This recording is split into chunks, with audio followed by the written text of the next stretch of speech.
So here's a question for you. What if I told you that what you were doing before bed could be the very thing keeping you from losing belly fat? I know it sounds wild, right? But stay with me, because today I am going to share with you 6 bedtime behaviors that might be secretly sabotaging your health and fat loss goals. And that includes the belly. Because life over 40, over 50 for me, we simply cannot keep doing what we used to do expecting the same results. Hormonally, we are not the same person. For years, I couldn't figure out why, no matter how hard I worked, I wasn't able to lose the way I wanted to, where I wanted to, in the belly area. It just refused to budge. By all accounts, I was eating right, being active, doing all the things. But the scale, the way my clothes were fitting, it wasn't going anywhere. It wasn't until I got real about my nighttime habits that things really started to change. So today I'm sharing that with you, and I have an exciting bonus to share with you, so listen out for it. Ready? Let's dive in. As a mom, wife, daughter, sister, friend, baker, candlestick maker, we are always on the go from the moment we get up to the second we crawl into bed. And sometimes, let's be honest, we don't always make it to the bed. It's no wonder our bodies can't keep up. One of the biggest mistakes we make is not giving ourselves proper time to wind down before bed. Our body, our over 40 body, needs time to shift out of go some more mode into calm relaxation mode. Did you know that when we skip this step of winding down, our cortisol level stays high at a time when we just simply don't need it? That stress hormone during this phase in the day can be a major factor in our belly retaining excess fat.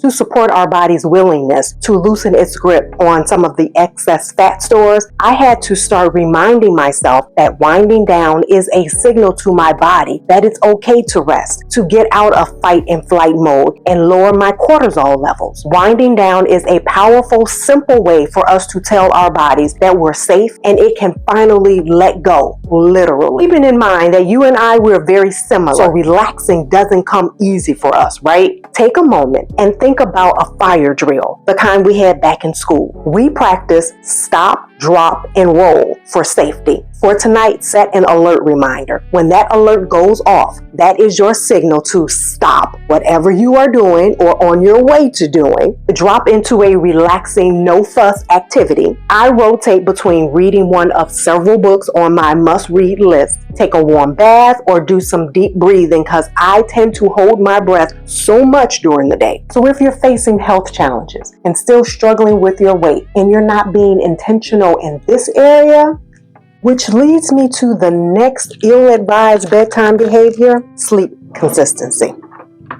I know, some nights we are sleep rock stars, in bed by 10. Other nights we push the envelope past midnight. When I was challenged by my practitioner to focus only on this one aspect when I was trying to overcome chronic fatigue syndrome, the end results, it became very apparent how sleep inconsistency, is a pretty important reason why I, and maybe you, struggle to regain our health and lose belly fat. As much as we like spontaneity and adventure, our body thrives off of routine, especially as we get older. I walked away from that challenge with my practitioner, understanding that when we go to bed at various different times throughout the night, it throws off our circadian rhythm, which impacts our hormones, leaving our metabolism not really knowing what to expect. So how can we build sleep consistency when so many factors in the day-to-day feels chaotic? Because I get it. What I had to do and what I invite you to do is to try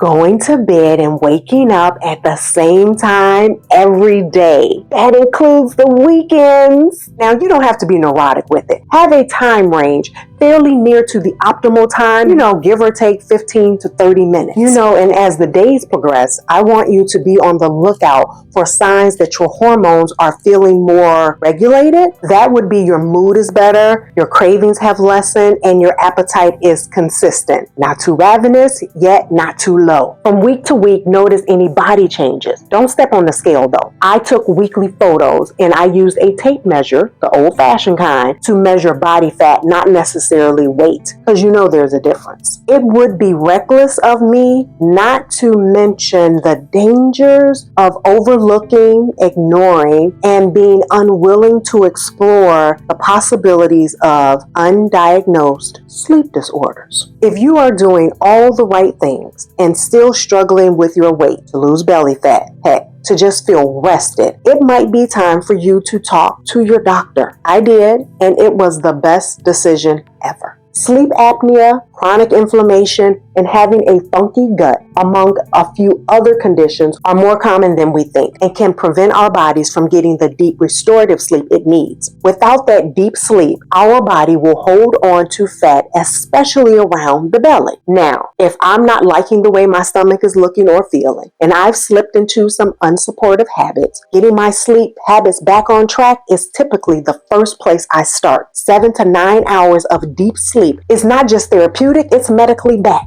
Back to the things we have more direct control of without medical assistance. Let's be honest and transparent for a moment. We've all done it. Late night snacking. We're unwinding after a long day, watching a show, scrolling on our phones, and before we know it, we've grabbed chips or something sweet, maybe even a little something, right? But my go-to is gummy bears, the family size bag, a day. The message my body sent me, and probably sent yours too, check your inbox, is that while we could get away with eating late way back when, I'm over 50. Eating late at night can mess with my digestion and sleep. So if our digestion and sleep are not supported, we can rightly expect some fat accumulation right around here, right? Our body isn't designed to digest food right before bed. It's supposed to be resting and restoring, not trying to break down whatever late night snack we just had to have.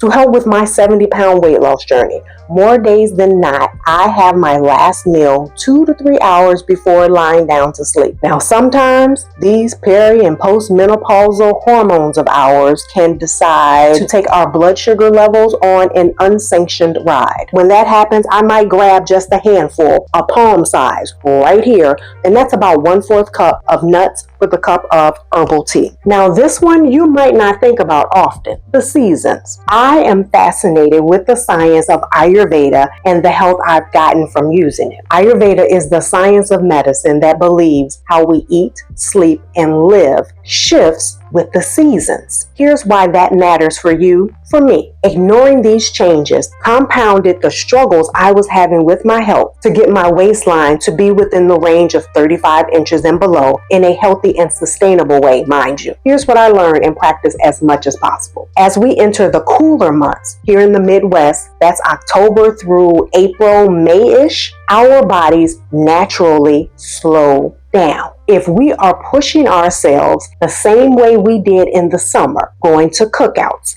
concerts, gala, and traveling, our body will resist. You'll know it's trying to resist because your sleep, mood, energy, hunger, and so much more will be jacked up. So here's a tip. In the cooler months, focus on grounding, warming activities in the evening. Think warm herbal tea, cozy blankets while reading that book as you are winding down, and lighter dinners that don't overwhelm your digestion, like my favorite go-to dish for everything.